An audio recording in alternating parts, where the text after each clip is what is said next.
Well, hello again, everyone. Thank you for joining me today.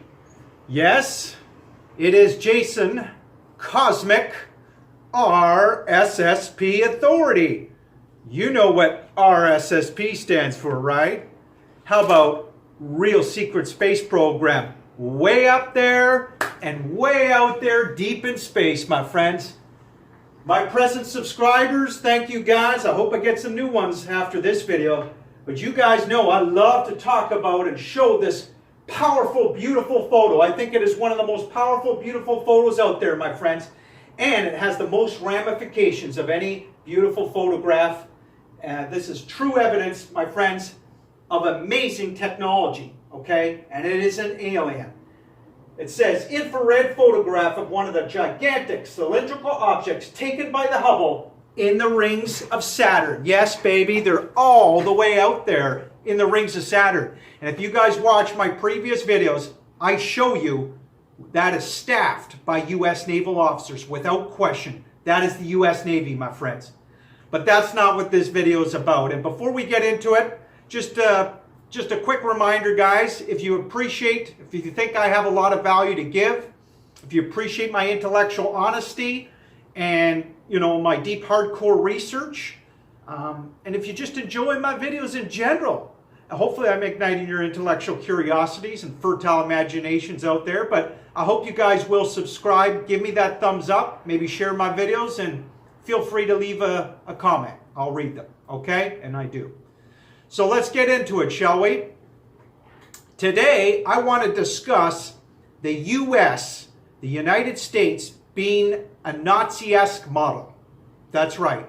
They have basically run their country as a template or guideline to what those Nazi Germans were doing, and particularly the scientists near the end of World War II, right? Absolutely, because let's give some examples. So at Pudemanda, for example, I hope I'm pronouncing it right, where they did the countdown, right? They copied the United States, they copied right down to their countdown, the space program over there.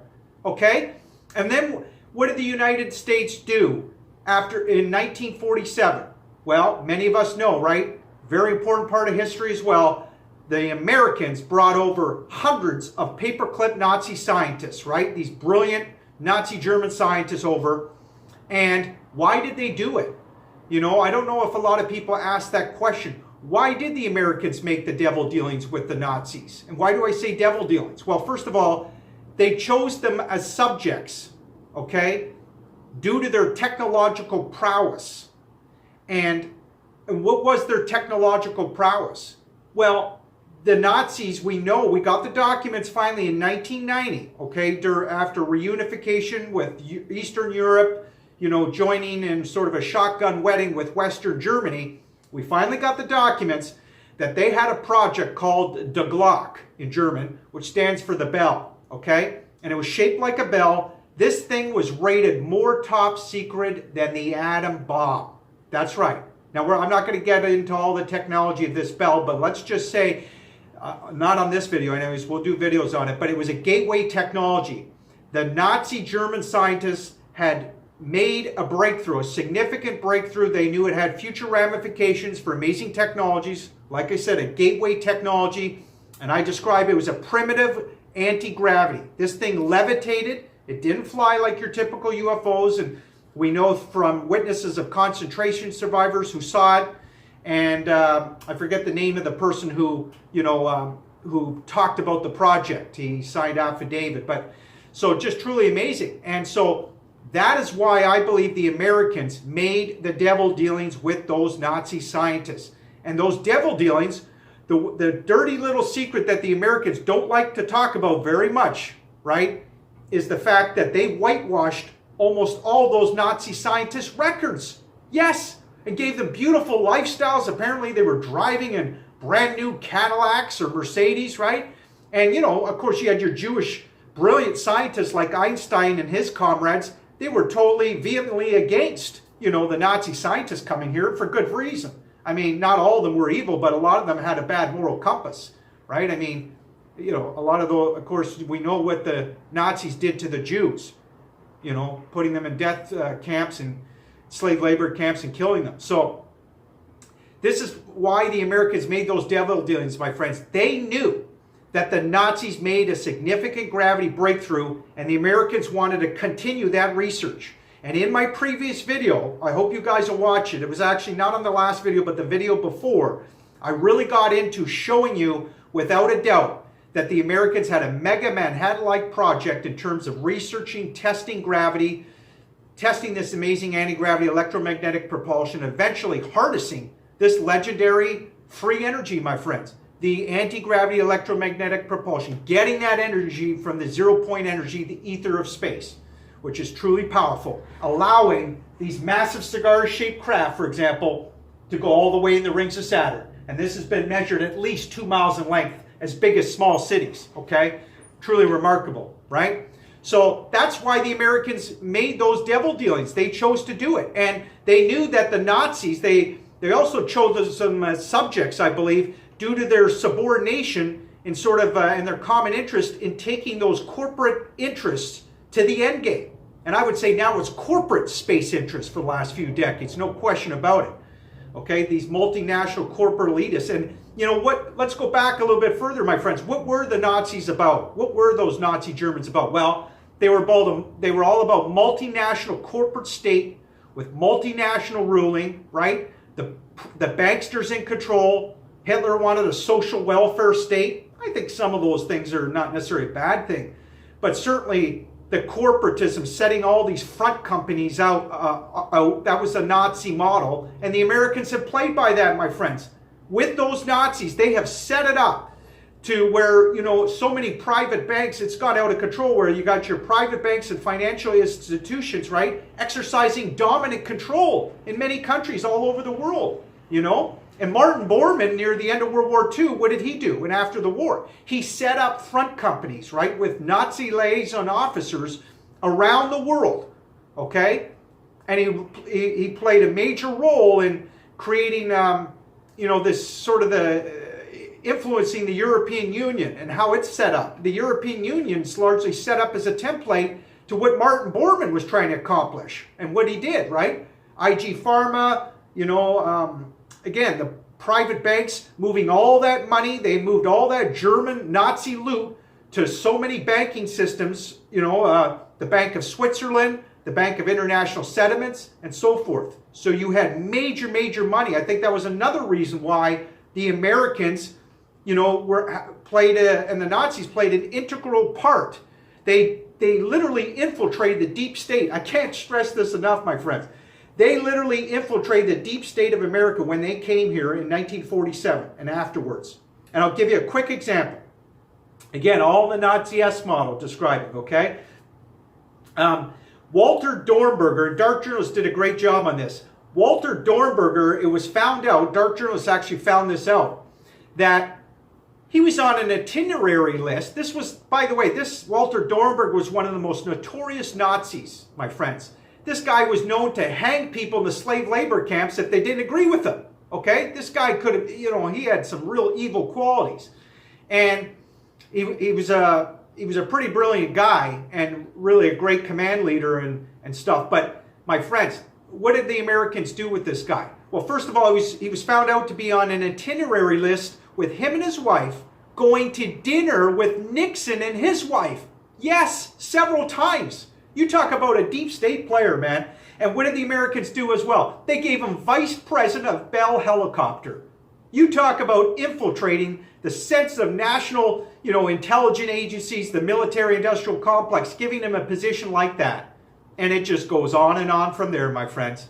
The whole spy organization under Reinhard Gehlen, basically, near the end of World War II, right? That just rolled right into the CIA, okay? The Americans, they patterned a lot of their intelligent networks, intelligent gathering after those, German originals. Absolutely. The Nazi German originals, as I call them.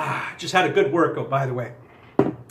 thirsty. It's a beautiful day here in the powerful country of Canada, by the way. But today, as I said, we're talking about Americans and the Americans running their country as this Naziesk model largely. And hopefully these descriptions I'm giving to you guys of important history, it shows that, right?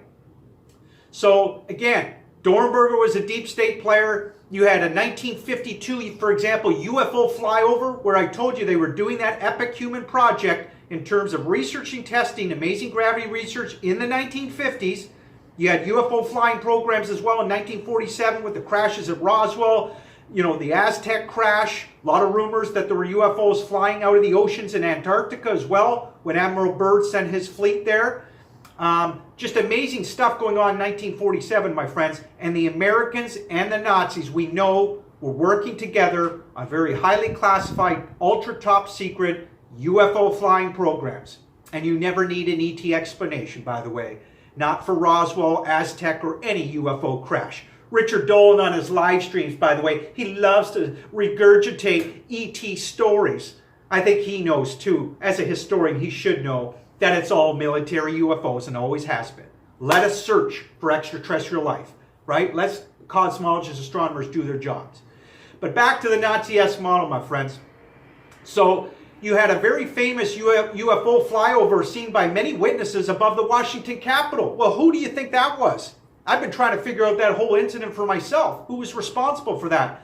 But if you go back to what the Nazis and the Americans were working on, particularly in 1947, right, under Operation Paperclip, bringing all those Nazi scientists over, and you know they had that ultra-classified project within the SS, right, ultra dark black, that the Bell Project, the Glock, you know they made a primitive gravity breakthrough, call it anti-gravity, then you know the Americans and the Nazis were creating UFOs. And so they had made a gravity breakthrough, and I believe that was the Nazis, largely, and the Germans, again, working with those Americans, and they're showing the world and the U.S. that we have control here, right? We've infiltrated the deep state of the United States, and we're showing our technological prowess. What better way, right, my friends, than to show it through, a flyover above the Washington Capitol, right? And remember, they were flying over 2 weekends before that peak crescendo event. The first weekend, they flew in Britain, seen by a Pan Am jet, many witnesses. Then they appeared right in front of the radar scope. They weren't even tracked on radar at first. They just appeared right over the Pacific Ocean, okay?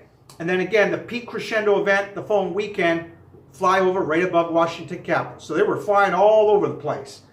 And right at, as soon as you make that gravity breakthrough like that, my friends, you know that spacecraft can go into space, okay? Very swiftly. And I showed that to you 2 videos ago, the newspaper article showing you the performance capabilities that they were predicting already in 1955. And the military, already, covertly made that gravity breakthrough therefore, okay?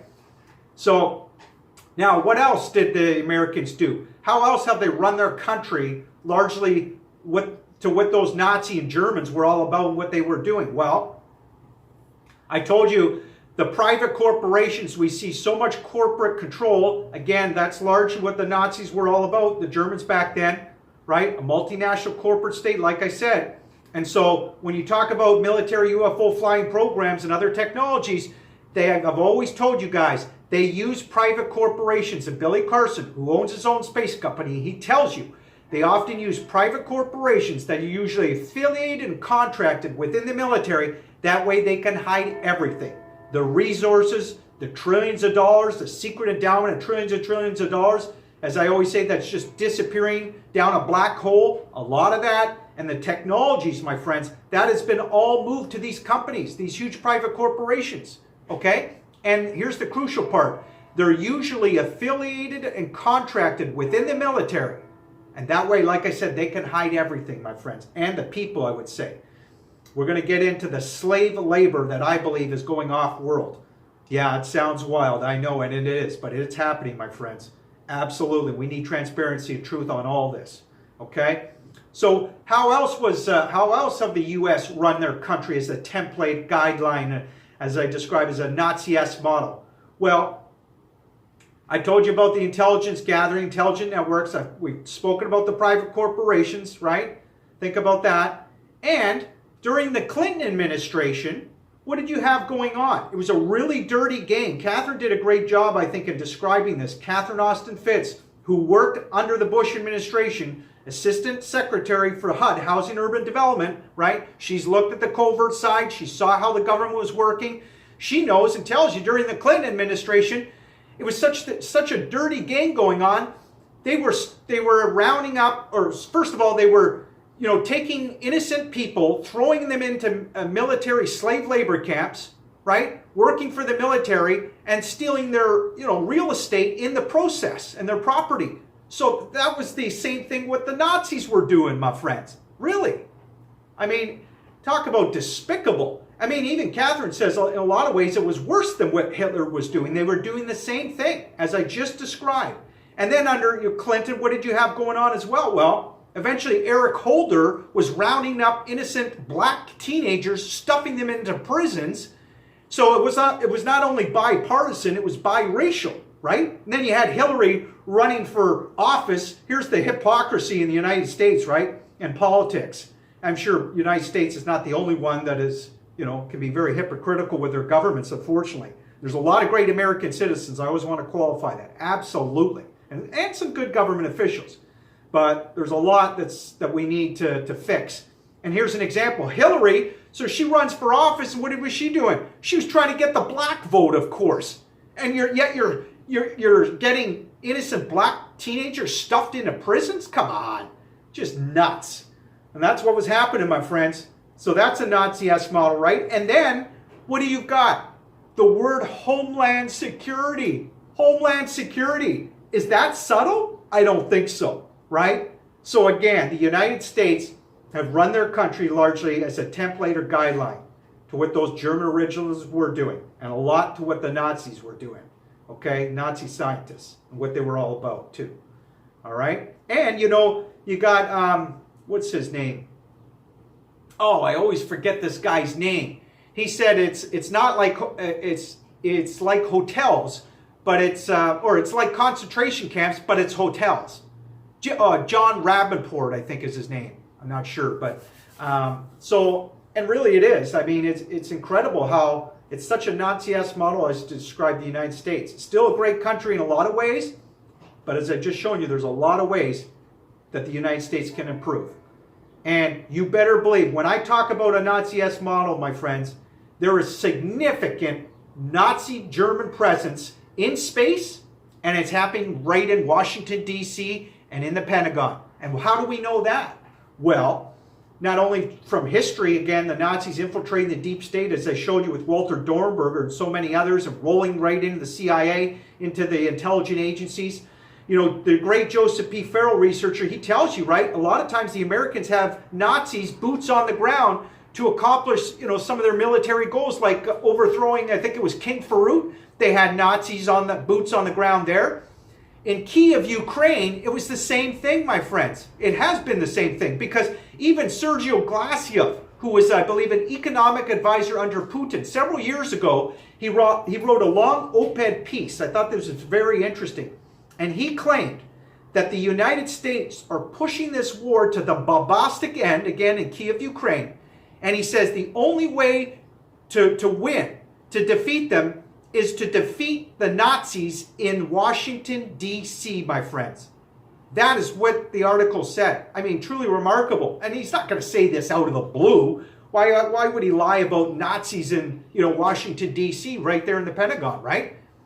He's telling you he knows what's going on. He knows what the Americans and this Nazi influence. And I'm telling you, my friends, when you run your country as a Nazi-esque model, as I've described in all these ways, my friends, you better believe, and Joseph has alluded it to as well, the Nazis do not have just a hangout position in Washington, D.C. They have a significant impact on political and geopolitical decision-making, therefore, going on. And when you say Washington, D.C., that often means internationally as well, my friends. Absolutely. We've got to keep this in mind and be aware, right? So I think this is pretty remarkable how you can connect so much of the Nazi German playbook, my friends, going on before the end of World War II. Okay, what they were trying to accomplish at the end of World War II and how it's really happening in modern times, my friends. You know, and again, the Nazi influence, it's Nazis and Americans. You know, this is trans-international about the real secret space program. Absolutely, of course, Russia and China as well. Now India is involved in some ways too, my friends. But the Americans, I still believe, are the head of the game when it comes to the UFO fund. Dark Journalist agrees. And, you know, the cigar-shaped craft is big as small cities, as Billy Carson tells you, deep in space. I mean, supermassive objects. I think that shows the Americans are ahead of the game, my friends. Again, the U.S. Navy spearheading a lot of this. The USOs coming out of the oceans, right? So, I'm telling you, my friends, the Nazis have a significant presence in space, and here's an example, okay? During the Apollo moon missions, I learned this from the great Joseph P. Farrell on this. He found out, he was shocked when he found this out, of course, that who was in charge of the Apollo moon missions? Not many people know this, I don't think, even though this guy was a pretty famous Nazi scientist. That's right, here's another Nazi for you, Kurt Davis. No, not an American Kurt, Kurt Davis, a Nazi scientist, my friends, a brilliant one that circumstantial evidence really points towards, and Joseph has mentioned it, that he worked on the Bell, the Glock project, my friends. Again, that was the project, rotating plasma at the Lamorro precession frequency at tremendous speeds, injecting this plasma with globs of direct high current electricity, a very precision mechanical machine. And that, my friends, that's what he was working on. And here he was, so he's a plasma physicist. That's what Kurt Davis was, my friends. Yet he's in charge of the Apollo moon missions. What's he doing in charge of the Apollo moon missions? The guy wasn't even a rocket scientist, right? Here we are releasing the Saturn V rocket to the moon, right, in front of the public, as if that's all we had. And Billy Carson tells you, my friends, that's not all we had. He tells you that is just a window dressing for what they really had. And we know, just looking in history, my friends, and all the eyewitness and radar reports, again, of all the UFOs flying around, the famous 1952 UFO flyover, the famous Roswell crash, the Aztec crash, the famous case in Australia as well. Remember, seen by hundreds of students. They just celebrated a little while ago their 50th anniversary. Truly remarkable case. Also seen by teachers with a flying disc that apparently landed on the ground. I'm not sure if there was more than one, but significant, very famous sighting there. That was several years before the Apollo moon missions, my friends. I think that was 1967. Apollo moon missions was 1969, okay? Again, the Americans, my friends, are using a lot of what they learned with those German Nazi scientists. And the Americans have some brilliant scientists as well, don't get me wrong. But Kurt Davis, my friends, he was in charge of getting all those UFO reports, because we know that UFOs were flying all over during the Apollo moon missions. I mean, Buzz Aldrin even admitted there was a tumbling UFO. He wouldn't elaborate any further. The astronauts can only say so much, okay? And remember, we'll do a whole video on the astronauts one day, my friends. Just keep in mind, they were 32nd and 33 degree Masons, a lot of them, so they're trained to keep a secret. And again, the governments, this is significant, I think, because they're told, you know, you can only say so much.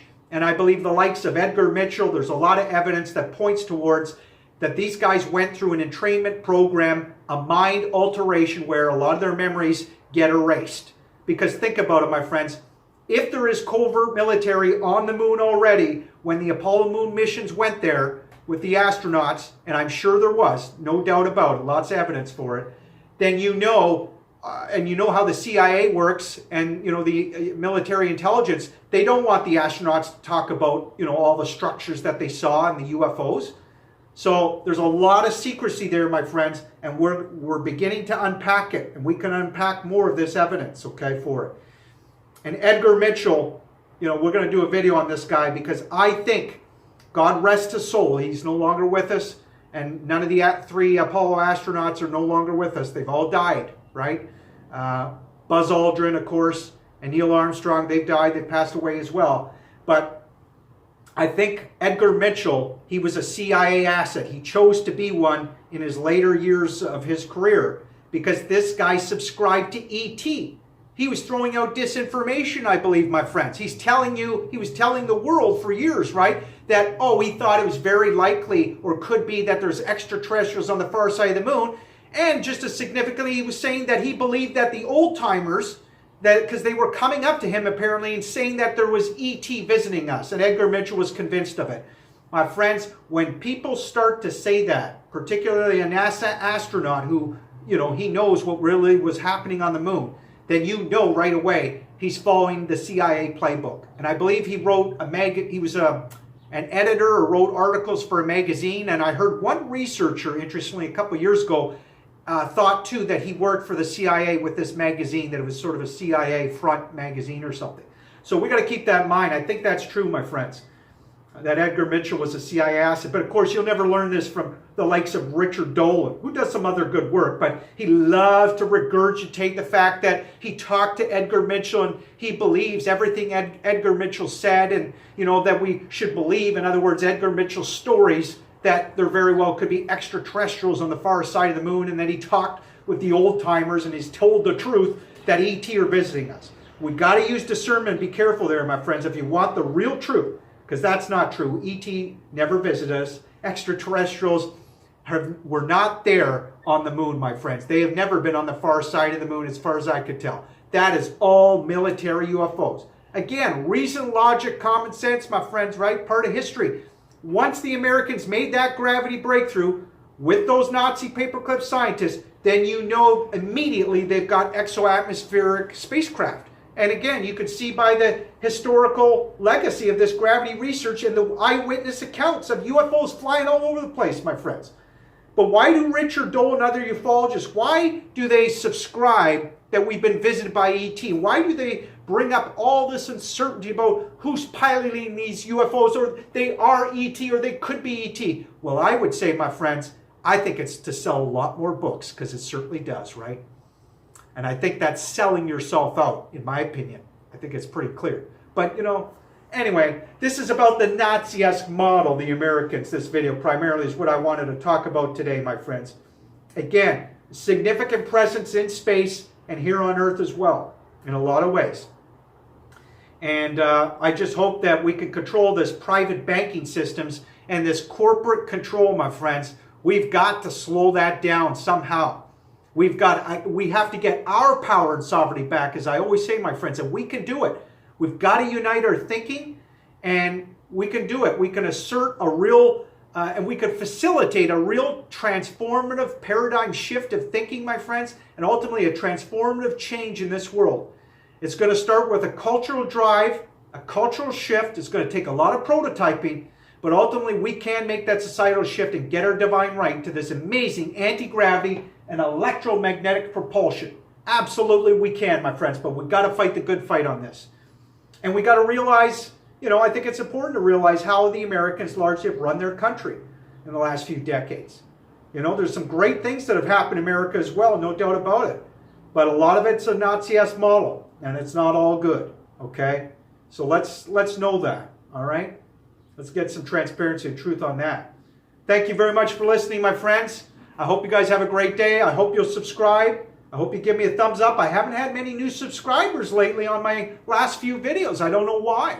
I even did, I thought, a very good job on describing Stephen Greer as that CIA puppet that I believe he is, and describing to you guys very thoroughly what a U.S. PSYOP is, because I believe he's involved in a diplomatic strategic PSYOP.